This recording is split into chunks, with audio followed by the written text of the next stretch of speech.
لیکن بہت ہی خوبصورت یہ آیات ہیں، اس کے شروع کرتے ہیں۔ السلام علیکم ورحمۃ اللہ، نحمدہ ونصلی علی رسولہ الکریم، اما بعد، فاعوذ باللہ من الشیطان الرجیم، بسم اللہ الرحمن الرحیم۔ رب اشرح لی صدری ویسر لی امری واحلل عقدۃ من لسانی یفقہوا قولی۔ اللہ کی راہ میں نیت کو خالص کر لیتے ہیں، اللہ سبحانہ تعالیٰ اس کام کو ہم سے قبول فرما لیں۔ اللہم اجعل عملی کلہ صالحا واجعلہ لوجہک خالصا ولا تجعل لأحد فیہ شیئا، آمین یا رب العالمین۔ سورہ المومنون کی آیت نمبر 99 ہے، حتی اذا جاء احدہم الموت قال رب ارجعون، یہاں تک کہ یہ لوگ اپنی کارستانیوں میں لگے رہیں گے، یہاں تک کہ جب ان میں سے کسی کو موت آئے گی تو کہے گا پروردگار مجھے دنیا میں واپس بھیج دے۔ تو یہ دراصل یہ وہ حسرت کا ذکر کیا گیا جو یوم الحسرہ کو ان لوگوں کو ہوگی، اور اس میں کافر اور منافقین تو شامل ہی ہیں، اس کے علاوہ وہ مسلمان بھی جو کہ کلمہ لا الہ الا اللہ پڑھ کر دنیا کی زندگی میں پڑے ہوئے غفلت میں ہیں، تو وہ بھی یہ وہاں پر حسرت کریں گے اور اللہ سبحانہ تعالیٰ سے فرمائیں گے کہ یا اللہ ہمیں دنیا میں واپس بھیج دے، یعنی یہ کہ جب موت آئے گی اور موت کے فرشتے وہ دیکھ لیں گے تو وہ کہیں گے کہ مجھے واپس بھیج دے۔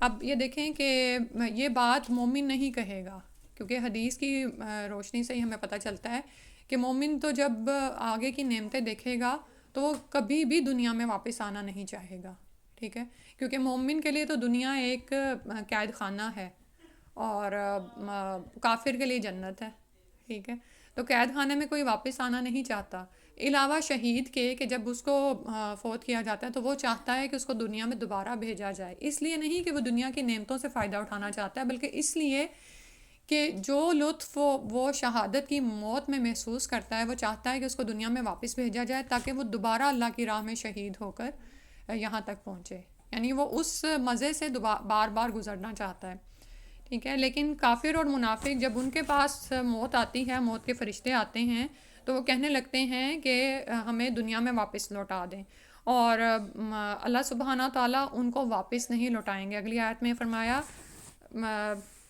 لعلی اعمل صالحا فیما ترکت، وہ خواہش کیا کریں گے کہ جسے میں چھوڑ آیا ہوں امید ہے کہ اب میں نیک عمل کروں گا، یعنی وہ نیک اعمال جن کی طرف مجھے بلایا جاتا تھا میں نے نہیں کیے، تو یا رب العالمین مجھے واپس بھیج تاکہ میں وہ نیک عمل کروں۔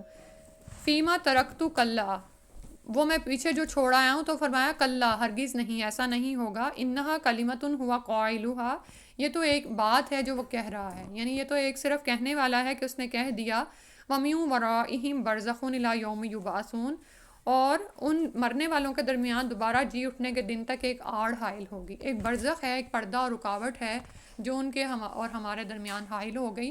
تو کہنے کا مطلب یہ ہے کہ اللہ تعالیٰ فرمائیں گے کہ اب ایسا ہرگز نہیں ہو سکتا۔ اس کی وجہ کیا ہے کہ کیوں نہیں ہو سکتا؟ پہلی بات تو یہ کہ اللہ تعالیٰ کی مشیت کے خلاف ہے، یہ وہی قانون ہے نا جو اس دنیا میں ہمیں سمجھایا جاتا رہا ہے کہ یہ دنیا کی زندگی ہے جس میں تمہیں مہلت ملی ہوئی ہے، اس کے بعد جب موت آئے گی تو عمل کی کوئی مہلت نہیں ہے، وہاں پہ صرف حساب ہی حساب ہے۔ آج عمل کا وقت ہے اور ہم غفلت میں ہیں، لیکن وہاں پر جب انسان عمل کرنا چاہے گا اور وہ چاہے گا کہ تسبیحات پہ تسبیحات پڑھے، اللہ کا ذکر کرے، یا یہ کہ نمازیں ادا کرے، کچھ بھی کرے، وہاں پہ اس کو وہ کچھ بھی فائدہ نہیں دینے والی، ٹھیک ہے۔ تو لیکن ایسا ہو نہیں سکتا کہ اس کو واپس دنیا میں لوٹایا جائے، خواہ وہ کتنی ہی فرمائش کرے، خواہ وہ کتنی ہی التجا کرے۔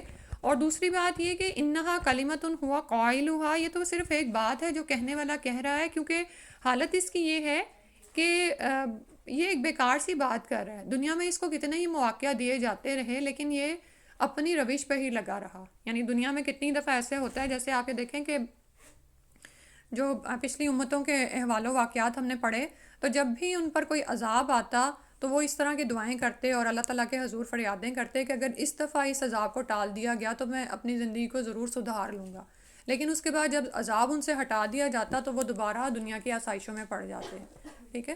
اسی بات کو ہم خود پہ رکھ کے سوچیں کہ اب جیسے پچھلے ہی دنوں اوور آل پوری دنیا اس کی لپیٹ میں آئی، کووڈ میں دیکھ لیں کہ کتنے ہی لوگوں نے کتنے تہیے کیے ہوں گے نا کہ میں یہ بھی کر لوں گی، وہ بھی کر لوں گی، لیکن اس کے بعد جب وہ کووڈ گزر گیا تو آج آپ دیکھیں دنیا اسی طرح رنگینیوں کے ساتھ بکھری ہوئی ہے اور ہم اس میں ڈوبے ہوئے ہیں، آگے سے آگے اسی طرح سے انسان پھر اس میں پھنسا ہوا ہے. تو بالکل یہی صورتحال ہے کہ موت کے وقت تو غیب سامنے آ جائے گا، اس وقت تو ایمان لانے کا کوئی فائدہ ہی نہیں ہے. ٹھیک ہے، تو اب تو وہ چیزیں جس کا اسے دنیا میں بتایا جاتا تھا وہ اس کے سامنے ہیں، اور اگر اس کو دنیا میں واپس لوٹایا جائے تو پھر وہ وہی کرے گا، پھر وہ وہی عمل کرے گا، اسی طرح وہی حال ہوگا اس کا. اور یہ اللہ سبحانہ و تعالیٰ جانتے ہیں نا کہ کس شخص کا کیا صورتحال ہے. اول تو یہ وہی جو میں نے بھی بتایا کہ اللہ تعالیٰ کی مشیت ہی نہیں ہے، اس کا قانون ہی نہیں ہے کہ جو برزخی زندگی میں داخل ہو جائے اس کو واپس ادھر لوٹایا جائے. ٹھیک ہے، لیکن یہ ہے کہ اللہ سبحانہ و تعالیٰ جانتے ہیں کہ اگر اس کو دوبارہ بھیجا بھی جائے تو یہ محض ایک بیکار سی بات ہوگی، یہ دنیا میں جا کر انہی کاموں میں پڑ جائے گا. ٹھیک ہے. اچھا، اب یہ آیات ہمیں کیوں سنائی جا رہی ہیں؟ اس لیے کہ ہم اس دن کی حسرت کو محسوس کریں جو کافر و منافق اس دن محسوس کریں گے. ٹھیک ہے، اور جیسے شیطان ہی کہے گا نا یا لیتنی کنتو ترابا، اے کاش کہ میں مٹی ہی ہوتا، تو جیسے باقی جانوروں کے ساتھ حساب ہوا میں بھی فارغ ہو جاتا. نہیں، یہ نہیں ہوگا نا. یعنی انسانوں کو جب ایک دفعہ دنیا میں بھیجا گیا ہے تو ان کے عمل کی جزا سزا ان کو دی جانی ہے. ٹھیک ہے. اور یہاں پر جو برزخ کا لفظ استعمال ہوا ہے نا، تو اس کا مطلب روک یا پردہ ہے کہ جب آپ دنیا کے درمیان، دنیا میں اور اس زندگی کے درمیان ایسا روک یا پردہ حائل ہو جاتا ہے کہ ادھر والا پھر ادھر نہیں آ سکتا. وہ کس طرح کی زندگی میں ہیں، لیکن ہم یہ ایمان رکھتے ہیں کہ وہ جزا و سزا کے عمل سے گزارے جاتے ہیں. ٹھیک ہے، جیسے قبر کا عذاب برحق ہے، لیکن یہ سزا اور جزا اس طرح کی نہیں ہوتی جیسے کہ جنت یا جہنم میں ملنے والی ہے. ٹھیک ہے، یعنی اس سے ہلکی ہے، لیکن یہ سب کچھ وہاں پر ہوتا ہے. اور دوسری بات یہ کہ وہ لوگ جو کہ اس بات کو نہیں مانتے کہ قبر میں عذاب ہوتا ہے، اور سم ٹائمز وہ لوگ کہتے ہیں کہ وہ انسان جو گل سڑ جائیں یا پانی میں ڈوب جائیں ان پر عذاب کیسے ہوتا ہے. تو ہمارا یہ ایمان ہے کہ میت کا جسم چاہے قبر میں ہو، چاہے پانی میں ہو، چاہے ہواؤں میں کہیں اڑ جائے، تو اللہ سبحانہ تعالیٰ کی یہ قدرت ہے کہ اس کو برزخی زندگی میں ثواب اور عذاب دیں. ٹھیک ہے، تو اللہ سبحانہ تعالیٰ ہمیں اس دنیا میں اتنی توفیق دیں کہ ہم اپنی آنکھیں کھولیں اور اس دن کی حسرت سے بچ جائیں. ٹھیک ہے، اور یہ حسرت کا دن جو ہے وہ کوئی زیادہ دور نہیں ہے. یعنی ٹھیک ہے، یعنی یہ قیامت کے دن کی تو اس دن تو حسرت ہوگی کہ جب انسان دوبارہ اٹھائے جائیں گے. لیکن یہاں پر جو آ رہا ہے نا کہ حتیٰ اذا جاء احدہم الموت، موت جب سامنے آتی ہے نا تبھی اپنا انسان کو پتہ چل جاتا ہے کہ میرا عمل کیا تھا اور مجھے اب کیا جزا ملنے والی ہے. ایک تو یہ کہ مومن کو فرشتے جب لینے آتے ہیں تو اس پر سلام کرتے ہوئے انٹر ہوتے ہیں. ٹھیک ہے، اور خوبصورت شکلوں والے فرشتے آتے ہیں. اس کے برعکس جو کافر کے پاس فرشتے آتے ہیں تو اس کو پتہ چل جاتا ہے کہ اب میرے ساتھ ہونے کیا والا ہے، تو وہ تو موت سے ہی بچتا ہے، اس کی روح اس کے جسم میں ہی دوڑنا شروع ہو جاتی ہے، تو پھر اس کے فرشتے اس کے جسم کو کھینچ کے نکالتے ہیں. پھر اس کے بعد فرمایا فَإِذَا نُفِخَ فِي الصُّورِ، پھر جب سور میں پھونکا جائے گا، فَلَا أَنْسَابَ بَيْنَهُمْ، تو ان کے درمیان کوئی رشتہ نہ رہے گا. ٹھیک ہے، اوپر بات ہو رہی تھی کہ جب موت آئے گی اس وقت کیا صورتحال ہوگی. اب بتایا جا رہا ہے کہ جب سور میں پھونک دیا جائے گا، یعنی وہ تو کہہ رہا تھا نا کہ مجھے برزخی زندگی سے واپس دنیا میں لوٹایا جائے عمل کی زندگی میں. اللہ تعالیٰ نے فرمایا اب آگے تو آگے کا ہی سفر ہے، اور وہ سفر کیا ہے کہ مرنے کے بعد جب سور میں پھونکا جائے گا تو ان کے درمیان کوئی رشتہ داریاں نہ ہوں گی. یعنی اب اس میں بیچ میں یہ ہے کہ قبروں سے جی اٹھیں گے اور اللہ کے حضور حاضر ہو جائیں گے. قیامت کا دن ہوگا اور یہی دن جو ہے ان کے حساب کتاب کا ہے. اور اب اٹھیں گے تو ہم سارے، لیکن ہمارے درمیان رشتہ داریاں نہیں ہوں گی. ٹھیک ہے، باپ بیٹے سے بھاگے گا، بیٹا بیوی سے بھی منہ چھپائے گا جیسے، اور ہر ایک کے درمیان کوئی رشتہ داری نہیں. اور پھر یومئذ، اس دن یعنی قیامت کے دن، ولا یتساءلون، اور ایک دوسرے کا حال بھی نہیں پوچھیں گے کہ تم کیسے ہو. جیسے ہوتا ہے نا کہ صبح اٹھ کے ہم لوگ کیا کر رہے ہوتے ہیں، ایک دوسرے کو گریٹ کر رہے ہوتے ہیں، ہاں تم نے رات کیسی گزاری، کیسا رہا، کیا کھاؤ گے اب. تو وہاں پر ایسا نہیں ہوگا. یہ وہ جی اٹھنا اس دنیا کا جی اٹھنے کی طرح نہیں ہوگا، ہر ایک کو اپنی پڑی ہوئی ہوگی. تو یعنی یہاں پر جو کیفیت بیان کی گئی ہے نا وہ زندہ ہونے کے بعد کی ابتدائی کیفیت ہے کہ اٹھتے کے ساتھ ہی ایسی دہشت اور ہولناکی ہوگی کہ ہر کسی کو اپنی پڑی ہوگی، سب رشتہ داریاں بھول جائیں گی، اور حتیٰ کہ اپنے حقیقی رشتہ داروں سے بھی انسان الگ رہنے اور دور بھاگنے کی کوشش کرے گا، کہاں کہ ایک دوسرے کا حال پوچھا جائے. اللہ سبحانہ تعالیٰ رحم فرما دے. اور پھر قیامت کے دن کے حالات تو واقعات مختلف طرح کے ہیں، لیکن پہلے جو صورتحال ہے نا وہ یہ ہوگی کہ اپنی اپنی پڑی ہوئی ہے، کوئی کسی کو کسی کا ہوش نہیں ہے. اب اس کو سوچیں ذرا، دنیا میں ہم کتنی ہی دفعہ دین کی طرف کیوں نہیں آتے؟ یا ہم اگر ہمیں کوئی علم حاصل ہو بھی جاتا ہے تو ہم اس پر استقامت کیوں نہیں اختیار کرتے؟ دنیا کی محبت. تو دوسری یہ جو بتائی فلا انصاب بینہم، گھر والوں کی وجہ سے، بچوں کی وجہ سے. زوج ہیں تو ایک دوسرے کی وجہ سے. میرے خامن نہیں مانتے، میری بیوی نہیں مانتی، میں اب یہ کہ مجھے اب حرام کی طرف جانا ہے، مجھے گھر چلانا ہے. بیویاں گھروں سے تنگ کرتی ہیں. اسی طرح اگر عورتوں کو کہا جائے کہ آپ حجاب کی پابندیوں میں آؤ اور یہ سب کچھ، تو وہ ہمارے خامن نہیں مانتے. ٹھیک ہے. اور نعوذ باللہ اب تو ایسی صورتحال ہے کہ کاروبار میں بھی جو خامند ہیں اپنی بیویوں کو استعمال کر رہے ہوتے ہیں، نعوذ باللہ من ذالک. اور پھر اس میں کہاں کوئی شرعی پردہ اور کہاں کچھ رہ جاتا ہے. تو اسی طرح بچے بھی کس طرح سے ماں باپ کو اپنی لائن پہ لگا لیتے ہیں. یعنی حیرت ہوتی ہے بعض اوقات. جوان نسل یعنی خود بھی دین پر نہیں ہے اور ماں باپ کو بھی ادھر کھینچ لیتی ہے. اور پھر اگر سمجھانے کی کوشش کرو تو ماں باپ کہتے ہیں کہ بچے نہیں مانتے. تو یہ وہ رشتہ داریاں ہیں جن کے پیچھے انسان اپنا وقت بھی ضائع کرتا ہے، مال بھی لگاتا ہے، صلاحیتیں، قابلیتیں. آپ یہ دیکھیں کہ ایک ماں باپ کی عمر ساری کی ساری کس میں گزر جاتی ہے؟ بچوں کو اچھا کھلانے پلانے میں، ان کو پڑھانے لکھانے میں، ان کے اچھے کیریئر کی تلاش میں. پھر اس کے بعد ان کی شادیاں ہیں، پھر اس کے بعد آگے سے آگے انسان کی ہوس ختم ہی نہیں ہوتی. وہ کہتا ہے کہ میرے ہر بچے کی میں اولاد بھی دیکھوں اور ان کے لیے بھی کچھ کروں. ٹھیک ہے. تو یہ وہ رشتے ہیں جنہوں نے انسان کو ایسے آکوپائی کیا ہوا ہے نا کہ اس کو اپنی آخرت ہی بھول جاتی ہے. اور وہاں پر اب بتایا جا رہا ہے فلا انصاب بینہم یومئذ ولا یتساءلون. اس دن کیا ہوگا؟ فمن ثقلت موازینہ، تو جس کے پلڑے اس دن بھاری ہوں گے. موازین یعنی اس کے وزن بھاری ہو جائیں گے، جس کی اچھائیوں کا پلڑا نیچے بیٹھ جائے گا. فاولئک ھم المفلحون، تو یہی وہ لوگ ہیں جو کامیاب ہیں، یہی فلاح پانے والے ہیں. ابھی جیسے بات ہو رہی تھی نا کہ ہم ایک دوسرے کے پیچھے کس طرح سے اپنی زندگیوں کو لگائے ہوئے ہیں کامیابی حاصل کرنے کے لیے. تو یہ کامیابی جو دنیا کی کامیابی ہے نا، یہ اصل کامیابی نہیں ہے. اب یہ دیکھیں نا کہ جس کی عمر 60 سال ہو جائے اس سے عذر ہٹا لیا جاتا ہے. یعنی اب وہ کیا بہانے کرے گا کہ 60 سال کی عمر تک پہنچتے پہنچتے انسان کو سمجھ آ جاتی ہے کہ وہ کامیابیاں جن کے پیچھے میں ساری زندگی بھاگتا رہا وہ کیسے میرے ہاتھ میں آئیں اور چلی گئیں. جیسے آپ اپنے بیک ہوم میں اگر آپ نے کسی نے اسٹڈیز کی ہوں تو ہمارا ہر امتحان جو ہوتا تھا، جیسے گریڈ 5 کا ہے، گریڈ 8 کا ہے یا گریڈ 10 کا ہے، تو ہم اس کے لیے کتنے یعنی کہ اپنے آپ کو بھولے ہوئے ہوتے تھے. راتوں کی نیندیں بھی لگا رہے ہیں اور سب کچھ کر رہے ہیں. کس لیے؟ کامیابی کے لیے. پھر اس کے بعد جب ہم ایک اچھی ہمیں ڈگری حاصل ہو گئی تو پھر ہم چاہتے تھے کہ ہماری اچھی جگہ پہ شادی ہو جائے.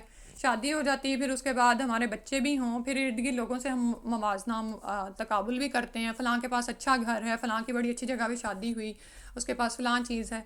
تو ہم یہی ہمارے کامیابی کے معیار ہیں اور یہی معیار ہم نے اپنے بچوں کو دیے ہوئے ہیں. ٹھیک ہے. یہ والی اسٹڈیز کر لو، تم یہاں تک نکل جاؤ گے، یہاں تک پہنچ جاؤ گے. یہ کامیابی نہیں ہے. کامیابی تو وہ ہے جو آخرت میں ملنے والی ہے.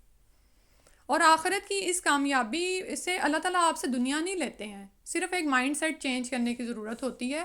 جو اللہ سبحانہ تعالیٰ نے ہمارے رزق میں لکھ دیا ہے نا، جو ہمارے بچوں کے لیے لکھ دیا ہے نا، وہ ہمیں مل کر ہی رہنا ہے. ٹھیک ہے.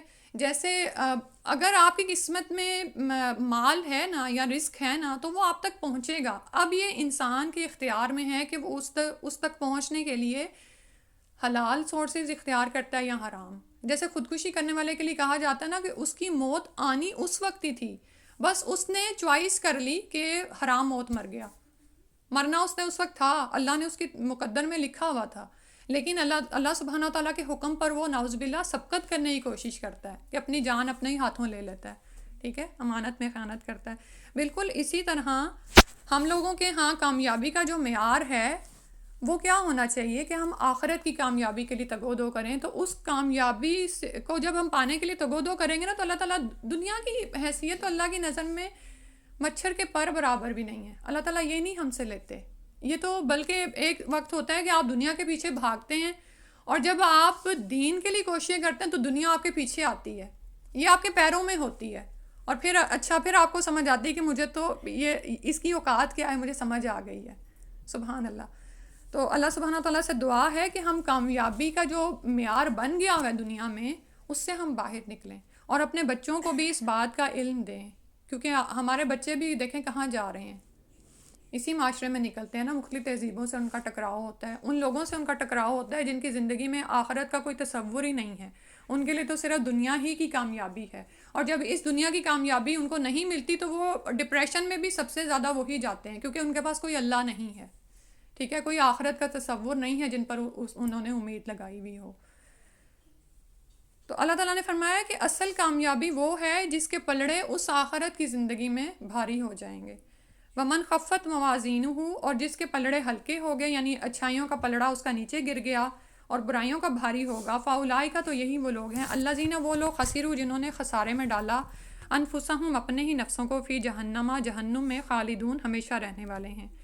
اور وہ جو خسارہ ہے نا، یہ خسارہ بھی جیسے وہاں کی کامیابی اصل کامیابی ہے، وہاں کا خسارہ بھی ایکچول خسارہ ہے جس سے پلٹنا ممکن نہیں ہے۔ دنیا میں آپ یہ دیکھیں کہ جب ہم دین کے لیے تگ و دو کرتے ہیں تو سم ٹائمز کوئی خسارہ سامنے آتا ہے نا، مثلاً آپ اگر دین کے حکم پر عمل کرتے ہیں تو میں بھی آپ اپنے ہسبینڈ کی طرف سے تھوڑی سی یعنی کہ افیکشن میں کمی دیکھتے ہیں، یا اسی طرح اگر آپ بچوں کو کبھی زبردستی دین پر لانے کی کوشش کرتے ہیں اور ان سے ان کے کیریئر کو ہٹاتے ہیں تو میں بھی آپ کے تعلقات میں تھوڑے عرصے کے لیے ایک مسئلہ آتا ہے، یا یہ کہ بچوں کو یوں لگتا ہے یا ہمیں یوں لگتا ہے کہ ہم شاید دنیا میں پیچھے رہ گئے، جیسے ہم میں سے کوئی ہمارے ساتھ ہی جو بہت اعلیٰ ڈگری ہولڈرز خواتین تھیں وہ اس وقت کسی جگہ پہ ٹائکون بنی ہوئی ہیں کسی بھی کمپنی کی، تو دل میں خیال آتا ہے اور ہمیں لگتا ہے کہ شاید ہم خسارے میں ہیں، تو یہ خسارہ نہیں ہے، خسارہ وہ ہے جو اس دنیا میں ملے گا، اس سے واپسی ممکن نہیں ہوگی۔ مثلاً اس دنیا میں ہم کوئی کاروبار کرتے ہیں تو خسارہ آتا ہے تو کوئی بات نہیں، ہم دوبارہ کاروبار میں پیسہ لگا دیتے ہیں، اور اگر بوڑھا ہو گیا باپ اور اس کو یعنی مسلسل یعنی کہ خسارہ مل رہا ہے تو بچے ہیں وہ بڑے ہو کر کاروبار کو سنبھال لیتے ہیں، لیکن اصل میں وہ خسارہ ہے جس سے واپسی ممکن نہیں ہے۔ اور پھر وہاں پر سزا کیا ہے؟ جہنم میں ہمیشہ رہنے والے ہوں گے، یعنی بری طرح سے فیل اور ناکام ہو جائیں گے اپنے اس امتحان میں، اور اسی پر ان کو افسوس اور حسرت ہوگی، اور جہنم کا عذاب ان کے لیے پہلے سے ہی تیار ہوگا۔ اور یہ جو اتنا بڑا عذاب ہے خالدون یعنی ہمیشہ جس میں وہ رہنے والے ہیں، اس کی وجہ کیا ہے کہ وہ اللہ کی توحید کے اقرار کے ساتھ ساتھ شرک بھی کرتے رہے ہوں گے، ٹھیک ہے، اور یعنی اور ہو سکتا ہے کہ دنیا میں وہ اچھے عمل کر کے گئے ہوں، اب یہ دیکھیں نا کہ کتنے ہی سوشل ورکر ہیں بہت اچھے اعمال کر کے جاتے ہیں، لیکن چونکہ انہوں نے شرک کیا ہوگا تو ان کے اچھے اعمال ان کے کام نہیں آئیں گے۔ ومن خفت موازینہ، ایسے تمام اعمال کا کوئی وزن نہیں ہوگا، ایمان کے بغیر عمل صالح، اول تو ایمان کے بغیر عمل صالح ہے ہی نہیں، عمل صالح وہی عمل ہے جو ایمان لا کر کیا جاتا ہے، ٹھیک ہے، لیکن اگر کسی نے کوئی سوشل ورک کیا بھی ہوگا تو وہ اس کا کوئی فائدہ نہیں ہے۔ بالکل اسی طرح اگر دنیا میں ہم نے کسی بناوٹ، ریاکاری، دکھاوے کے لیے کوئی عمل کیا نا تو اس کا بھی کوئی فائدہ نہیں، وہ بھی وہاں پر راکھ کی طرح اڑا دیے جائیں گے۔ تو اللہ تعالیٰ سے دعا ہے کہ اللہ تعالیٰ ہمیں ایمان لا کر اعمال صالح کی بھی توفیق دے دے، آمین، اور ہمارے پلڑے وہاں پر دائیں ہاتھ کے بھاری ہو جائیں۔ پھر اس کے بعد فرمایا یہ جہنم جس میں وہ داخل کیے جائیں گے، تلفہ وجوہہم النار، جہنم کی آگ ان کے چہروں کو جھلس دے گی، وہم فیہا کالہون، اور ان کے جبڑے باہر نکلے ہوں گے۔ کالہون کا ایک ترجمہ کیا گیا تیوری چڑھانے والے ہوں گے، بد شکل ہو رہے ہوں گے اس میں۔ اب بالکل جیسے بیک ہوم میں کبھی یاد ہے بھنے ہوئے سر پڑے ہوتے تھے بکروں کے نا، اسپیشل قربانی کے دنوں میں، یا ویسے آپ کا کبھی ایسی سڑک سے گزر ہوا ہو تو اس میں کیا ہوتا ہے کہ اوپر کا ہونٹ اوپر کو اٹھ جاتا ہے اور نیچے کا نیچے، کیونکہ جل جاتا ہے نا، اسکن بالکل ساتھ چپک جاتی ہے، بڑے بڑے دانت باہر نظر آنا شروع ہو جاتے ہیں، اور آنکھیں کبھی آپ امیجن کریں یہ صورتحال کب ہوگی؟ جہنم میں داخل ہوتے ہی یہ صورتحال ہو جائے گی، نعوذ باللہ۔ وہم فیہا کالہون، ان کے چہرے یعنی جھلسے ہوئے ہوں گے، یہ آگ ان کے چہروں کو جھلسا دے گی۔ سب سے پہلے چہروں کا ذکر آیا ہے کہ یہ یعنی حلیہ اس طرح سے بگڑ جائے گا کہ بدصورت اور ڈراؤنے معلوم ہوں، ٹھیک ہے۔ اس کو آج کمپیریزن کریں اس دنیا میں کہ انسان اپنے چہرے کی خوبصورتی کے لیے ہی کتنا دیوانہ ہوتا ہے نا۔ ابھی جو یہ موازنے کی بات ہو رہی تھی، یہ آپ یہ دیکھیں کہ ہماری نوجوان نسل بھی، چاہے لڑکے ہیں لڑکیاں ہیں، ایک دوسرے کو دکھانے کے لیے اس میں کتنا آگے بڑھتے چلے جا رہے ہیں نا۔ اور ابھی جیسے میں پہلے کووڈ کی میں بات کر رہی تھی کہ کووڈ ختم ہوا ہے، اس کے بعد دیکھیں کہ آپ کسی بھی مال میں چلے جائیں، صرف آپ کے ناخنوں کو چمکانے کے لیے پوری پوری اتنی بڑی شاپ ہے. یعنی حیرت ہوتی ہے کہ وہ چیز جو کہ یعنی کہ یعنی شیطان ہے نا کہ اس نے آپ کو کس طرف لگا دی ہے. ہمیں ناخن کاٹنے کا حکم ہے اور 40 دن سے اوپر ہو جائیں تو پھر نماز کی قبولیت میں بھی خدشہ ہے. کیونکہ طہارت نہیں ہے نا. اگر ناخن بڑے ہوئے ہیں اور ان میں میل وغیرہ پھنسی ہوئی ہے یا کچھ بھی ہے تو جب طہارت کی شرط پوری نہیں ہے تو نماز بھی قبول نہیں ہے. ٹھیک ہے. اور اب وہی ناخن ہیں کہ جانوروں کی طرح بڑھائے جاتے ہیں, ان کو سجایا جاتا ہے, اور اب تو ایسی وہ ٹیکنیکس آ گئی ہیں کہ وہ ناخن آپ کی جان نہیں چھوڑتے. وہ یعنی اوپر لگے ہوئے ہیں اور ان کو باقاعدہ مارکیٹ ہی جا کے اتروانا پڑتا ہے. نعوذ باللہ من ذالک. یعنی لمٹ ہے کہ شیطان نے انسان کو کن حدوں میں سے باہر نکال دیا نا. اور پھر اسی طرح چہرے کی خوبصورتی کے لیے کیا کیا کچھ کیا جاتا ہے. ٹھیک ہے. وہ وضاقتہ جس سے اللہ کے رسول صلی اللہ علیہ وسلم نے واضح طور پر روکا وہ اختیار کی جاتی ہے. اور ہماری خواتین جاتی ہیں پارلرز میں, سجاتی ہیں خود کو, اور اگر ایک بھی بال کہیں چہرے پر نظر آتا ہے تو یہ اس کو پہلے نکالنا ضروری ہے, ادروائز یہ چہرہ اچھا نہیں لگے گا. اور وہ بھی کیوں ہو رہا ہوتا ہے؟ ریاکاری کے لیے, بناوٹ کے لیے, دکھاوے کے لیے کہ آج میں نے فلاں فنکشن پر جانا ہے, وہاں پر اتنی موویز بنے گی, اور پھر جیسے میڈیا پر یہ سب کچھ سپریڈ ہو جاتا ہے. اور یعنی چہرے کے لیے ہی انسان دنیا میں آپ دیکھیں کہ کیا کیا کچھ کر رہا ہوتا ہے. اس وقت انسان سوچے کہ کیا یہ چہرہ اللہ کے ہاں محبوب ہے کہ اللہ تعالیٰ اس کو آگ میں پھینکتے ہوئے نہ یعنی جھٹکیں. اللہ تعالیٰ رحم فرما دے. الم تکن آیاتی تتلا علیکم فکنتم بہا تکذبون. اللہ تعالیٰ فرمائیں گے کہ انہیں کہا جائے گا کیا تم پر میری آیات نہیں پڑھی جاتی تھیں تو تم انہیں جھٹلا دیا کرتے تھے. یعنی تمہارا جرم کیا تھا کہ تمہیں حق و باطل کی پہچان دی گئی تھی, تمہیں بتایا گیا تھا, نصیحت کرنے والے تمہارے پاس آتے تھے. اور اب تو یہ دیکھیں نا کہ ایک کلک پہ نصیحت موجود ہے. جیسے یہ چہروں کی خوبصورتی کی اور اس کو پھیلانے اور یہ سب کی چیزوں کی بات ہو رہی تھی, تو اسی طرح اگر ہم دوسری طرف دیکھیں تو حق بھی تو کتنی تیزی سے پھیل رہا ہے نا. کہ اگر ایون یہ کہ سعودیہ میں جو تلاوت ہو رہی ہے وہ آپ لائیو بیٹھ کے سن سکتے ہیں اگر آپ کا دل کرے تو. سبحان اللہ.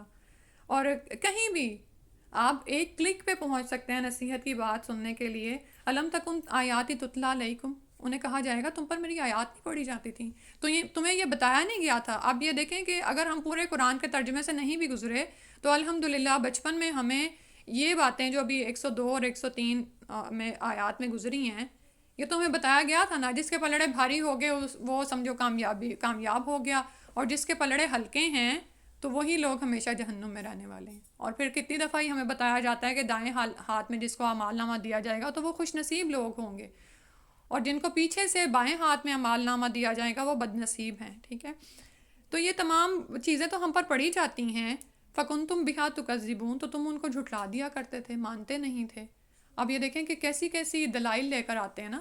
اپنے ہی مسلمان بچے بلی کرتے ہیں ان لوگوں کو جو کہ ذرا دین پر قائم رہنے کی کوشش کر رہے ہوتے ہیں, تو ان کو جھٹلاتے ہیں. ایون یہ کہ مسلم ممالک میں ایسے قوانین بنتے ہیں جو کہ احکامات کا انکار کرتے ہیں. وراثت میں تبدیلیاں کرنے کی کوشش کی جا رہی ہوتی ہے, زکوٰۃ میں, یا یہ کہ حج کے بارے میں کتنے شکوک و شبہات ڈالے جاتے ہیں کہ وہ روپیہ جو حج پہ خرچ کیا جاتا ہے وہ فلاح و بہبود پہ لگایا جائے, یا قربانی کے حوالے سے اب آگے جیسے قربانی کا ہی دن آ رہے ہیں. فکنتم بہا تکذبون, ایک جھٹلانا یہ ہوتا ہے کہ آیات کا انکار کر دینا. تکذبون جھٹلانا یعنی ایک طرح سے انکار بھی نہیں کہ نہیں تم غلط کہہ رہے ہو. ٹھیک ہے. تو یعنی شدت سے اس کا انکار کرتے تھے, اس کو جھٹلا دیا کرتے تھے. اور ایک ہوتا ہے کہ عمل نہ کرنا, سن لینا اور لیکن کیونکہ یقین ہی نہ آیا تو پھر عمل بھی نہ کرنا. مثال کے طور پر آپ یہ دیکھیں کہ جب آپ باہر نکلنے لگتے ہیں اسپیشلی سنو فالنگ کے سیزن میں, تو آپ کیا کرتے ہیں؟ ویدر چیک کرتے ہیں. ویدر چیک کر کے آپ کیا کرتے ہیں؟ ویدر کے اکارڈنگلی خود کو پیک کرتے ہیں نا. ٹھیک ہے. ہو سکتا ہے آپ نے جیکٹ کہیں اندر رکھ دی ہو, لیکن جب آپ کو پتہ چلتا ہے باہر سنو ہے تو آپ جیکٹ نکال لیتے ہیں. یہ آپ نے کیا کیا؟ آپ وہ جو فور کاسٹ تھی نا اس پر ایمان لے آئے, آپ نے اس کا یقین کیا کہ ایسا ہوگا, کیونکہ یہ کہہ رہا ہے نا ویدر فور کاسٹ کہہ رہا ہے تو ایسا ہوگا. تو قرآن ہمیں کہتا ہے, بہت ساری باتیں بتاتا ہے, کوئی ہمیں نصیحت کرتا ہے, لیکن ہم عمل نہیں کرتے ہیں. اس کی وجہ کیا ہوتی ہے؟ وہ یقین اندر نہیں اترتا, ایمان نہیں ہے نا. یعنی ایمان کا وہ درجہ نہیں آتا کیسا ہوگا. فکن تم بہا تکذبون، تو یا تو انسان جھٹلا دیتا ہے آیتوں کو، حکم کو ماننے سے انکار کر دیتا ہے، یا پھر ایسی باتیں کرتا ہے نہیں اب اس بات پہ اس ایج میں عمل نہیں ہو سکتا، یہ تب کا پرانا اترا قرآن ہے، تب شاید عمل ہو جاتا تھا، اب نہیں ہو سکتا. ٹھیک ہے. اور پھر یا پھر جب رسول کی سنت پر عمل پیرا ہونے کو کہا جائے تو پھر لوگ کیا کہتے ہیں، وہ تو رسول تھے، ان کا تو درجہ ہی بہت بڑا تھا، اور اس طرح کی باتیں کرتے ہیں. ٹھیک ہے. تو حالانکہ اللہ نے رسول کو انسان بنا کر اتارا ہمارے لیے بطور نمونہ، اور پھر آپ کی زندگی میں ہمیں ہر طرح کی یعنی سچویشن کے لیے نمونہ ملتا ہے. لیکن ہم نعوذ باللہ یہاں تو رسول کا درجہ بہت ہی مبالغے کی حد تک اوپر چڑھا دیتے ہیں کہ یعنی وہ صرف ایک ہیرو کی شکل میں رہ جاتے ہیں، اور ہم انہیں عمل کرنے کے لیے اپنی زندگیوں میں نہیں لاتے. تو یہاں تو کبھی انسان آیات کو یعنی حکم کو صریحاً جھٹلا دیتا ہے، یا پھر عمل کے ذریعے سے اس کو جھٹلاتا ہے، یعنی اس کا عمل یہ شو نہیں کرتا کہ وہ مسلمان ہے. اللہ رحم کرے. قالو، وہ کہیں گے، ربنا، ہمارے رب، غلبت علینا شقوتنا، ہم پر ہماری بدبختی غالب آ گئی تھی. اب جب ان کو بتایا جائے گا نا کہ دنیا میں تم یہ کر کے آئے ہو، اس کی وجہ سے یہ سزا دی جا رہی ہے، تو اب وہاں پر وہ کہیں گے، وہاں پر انہیں پتہ چلے گا کہ یہ تو ہماری بدقسمتی ہم پر غالب آ گئی تھی. وَكُنَّا قَوْمًا ضَالِينَ، اور ہم واقعی گمراہ لوگ تھے. یعنی وہ بات جس کا شعور انہیں اس زندگی میں کرنا چاہیے تھا وہ وہاں پر جا کر کریں گے کہ ہماری بدبختی ہم پر غالب آ گئی تھی. تو جب بھی کبھی زندگی میں ایسا پوائنٹ آئے کہ آپ کو انتخاب کرنا ہے حق اور باطل کے راستے میں سے، تو سوچ لیں کہ حق کا راستہ آپ کی خوش قسمتی کا راستہ ہے، اور جو دوسرا راستہ دنیا کے اعتبار سے آپ کو اپنی خوش قسمتی کا نظر آ رہا ہے، مثلاً بہت اچھی آپ کو جاب مل جائے کہیں، لیکن آپ کو پتہ ہے کہ اس جاب کو جب آپ کریں گی تو آپ اپنے فرائض بھی نہیں ادا کر سکتی، آپ کو نماز پڑھنے کی اجازت نہیں ہوگی، آپ کو پراپر حجاب کرنے کی اجازت نہیں ہے، اور سو آن، لیکن سیلری بہت اچھی ہے. ٹھیک ہے. اگر آپ وہ سیلری لیں تو دنیا میں آپ کا گھر ہو، آپ کے پاس نئے ماڈل کی گاڑی ہو، موبائلز ہوں، ہر آسائش ہو، لیکن دوسری طرف ایمان خطرے میں پڑ رہا ہے. ٹھیک ہے. تو اس وقت سوچ لیں کہ یہ جو دنیا کی خوش قسمتی مجھے اس وقت نظر آ رہی ہے، دراصل آخرت کی بدبختی ہے. یہ پہچان ہم نے دراصل دنیا میں کرنی ہے، اور یہ امتحان آسان نہیں ہوتا، بہت شیکنگ ہوتا ہے. یعنی اب ہم یہ یہاں پہ آرام سے بیٹھے کرسی پہ کہہ سکتے ہیں کہ نہیں ہم تو ظاہر ہے اپنی آخرت کو ہی چوائس کریں گے، لیکن ہوتا نہیں ہے یہ. جب وہ امتحان سامنے آتا ہے نا، تب انسان کو آزمایا جاتا ہے کہ یہ اب کیا کرے گا، اب اس کے سامنے کیا چیز ہے. تو اس وقت ہمیں خود کو تھامنے کی ضرورت ہوتی ہے، صبر کی ضرورت ہوتی ہے. اسی میں انہی آیات میں ہم پڑھیں گے کہ پھر صبر کا پھر بدلہ بھی وہاں پر ملے گا. ٹھیک ہے. یعنی ابھی جیسے 60 ایئرز والے بندے کی بات ہو رہی تھی نا، کہ آپ یہ دیکھیں کہ بچپن سے ہم نے مختلف کامیابیوں کے ٹارگٹس کیے ہوتے ہیں نا. گریڈ 5 میں یہ پوزیشن لوں، پھر 10 میں، پھر اس کے بعد کالج میں یہ اسٹڈیز کر لوں، یونیورسٹی میں میرا نام آ جائے، اس سبجیکٹ میں آ جائے، پھر میں ٹاپ کر جاؤں، پھر مجھے یہ جاب مل جائے. یہ ہمارے ڈفرینٹ سکسیس کے جو ہیں نا، ہم نے ایک معیار سیٹ کیے ہوتے ہیں. ایسی جگہ پر شادی ہو جائے، یہ سب کچھ ہو جائے. تو اللہ سبحانہ تعالیٰ ہم پر رحم فرمائے کہ جب بھی ایسی کوئی سچویشن سامنے آئے کہ ایک طرف ہمیں دنیا کی کامیابی نظر آ رہی ہے، خوش بختی نظر آ رہی ہے، لیکن اس کے ساتھ ساتھ ہمیں پتہ ہے کہ اس میں ہماری آخرت کی بدبختی ہے، تو پھر اس وقت اپنے ایمان کا امتحان لیں. ٹھیک ہے. اور وہ کامیابی جو آپ کو نظر آ رہی ہے نا، آپ یہ دیکھیں کہ وہ تھوڑے عرصے کی کامیابی ہے، چلی جانے والی ہے. ٹھیک ہے. اب اپنے کسی امتحان کو یاد کر لیں جو آپ نے ماسٹرز میں دیا ہو، کیسے آپ نے رو رو کے دعائیں مانگی ہوں گی اللہ سے کہ میری یہ پوزیشن آ جائے، میں اس سبجیکٹ میں اتنے مارکس حاصل کر لوں. لیکن وہ کامیابی آپ کو کتنے دنوں تک رہی، اور وہ جو آپ نے ڈگری حاصل کی، وہ اگر آپ سے آج کوئی مانگے نا، الا یہ کہ آپ جاب کر رہی ہیں، وہ آپ سے کوئی مانگے تو آپ کو شاید ڈگری نہ ملے کہاں پڑی ہوئی. وہ پیپر، کاغذ کا ایک پیپر حاصل کرنے کے لیے آپ نے جتنی محنت کی اور جتنی دعائیں کی، تو دنیا کی کامیابیوں کا یہ حال ہے. تو جب بھی ایسی کوئی سچویشن سامنے آئے تو خود کو تھام لیں کہ یہ جو مجھے خوش قسمتی ملنے والی ہے یہ ٹیمپریری ہے، تھوڑے دنوں کی ہے. ٹھیک ہے. کیا ہے اگر میری ساتھ والی نے کوئی مجھ سے اچھا برانڈ کا جوڑا پہن لیا اور میرے پاس وہ نہیں ہے؟ کیا ہے اگر اس کے بچے بہت اچھی جگہ پر، کسی اچھی جگہ پہ جاب پہ لگ گئے، لیکن میرے بچے چلو الحمدللہ نماز تو پڑھتے ہیں، نماز کے پابند ہیں، لیکن دنیا ان کو تھوڑی کم مل رہی ہے، تو الحمدللہ، کیونکہ یہ وہاں کی بدبختی سے بچانے والی چیزیں ہیں نا. وہ کہیں گے ہمارے پروردگار ہم پر ہماری بدبختی غالب آ گئی تھی اور ہم واقعی گمراہ لوگ تھے، تو اس دنیا میں ہم نے گمراہی سے بچنا ہے۔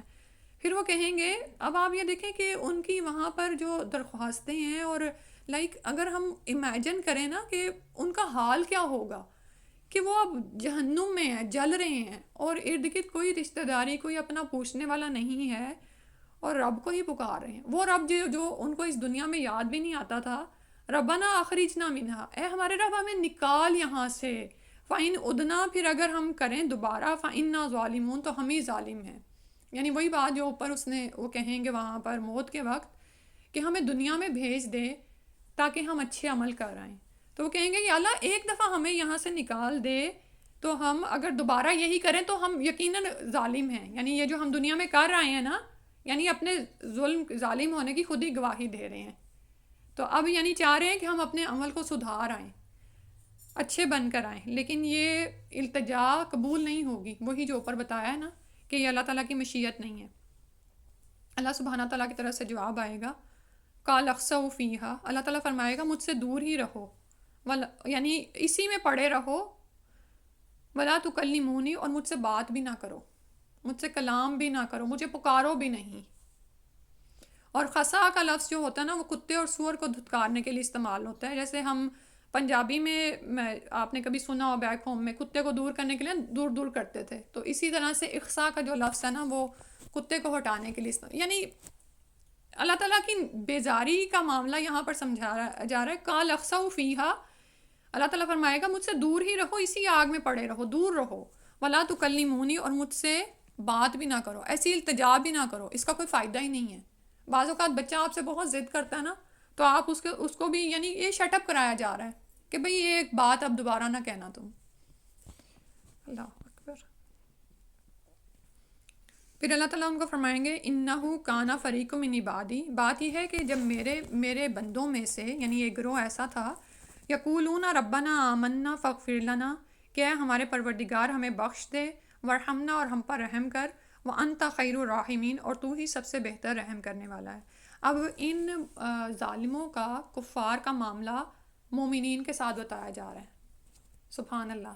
یعنی دنیا میں ہوتا ہے نا کہ ہم ظالموں سے یا کسی بلی بنتے ہیں ہم ان لوگوں سے، تو دل کو کچھ ہوتا ہے۔ آپ یہ دیکھیں کہ وہاں پر اللہ سبحانہ تعالیٰ اپنے بندوں کی طرف سے بات کر رہے ہیں کہ دنیا میں میرے بندوں کا ایک گروہ تھا، وہ اللہ تعالیٰ سے دعائیں مانگتے تھے کہ یا اللہ ہم ایمان لے آئیں، ہمیں بخش دے۔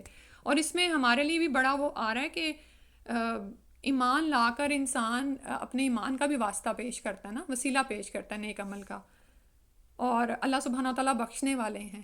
ٹھیک ہے، فاغفر لنا، ہمیں بخش دے اور ہم پر رحم کر، اور تو بہترین رحم کرنے والا ہے۔ تو اللہ کے کچھ بندے اللہ تعالیٰ کو اس طرح سے پکارتے تھے، تو یہ ظالم ان کو کیا کرتے تھے، فَاتَّخَذْتُمُوهُمْ سِخْرِيًّا، تو تم لوگ ان کا مذاق اڑاتے تھے، حَتَّىٰ أَنسَوْكُمْ ذِكْرِي، یہاں تک کہ تم نے، یعنی اس مذاق اڑانے نے تمہیں میری یاد بھی بھلا دی، تم مجھے بھول ہی گئے، تم انہی میں پڑ گئے کہ یہ دیکھو کیسے اپنے رب کو پکار رہے ہیں اور اپنے گناہوں کی بخشش کرا رہے ہیں۔ وَكُنْتُم مِّنْهُمْ تَضْحَكُونَ، اور تم ان پر ہنسا کرتے تھے۔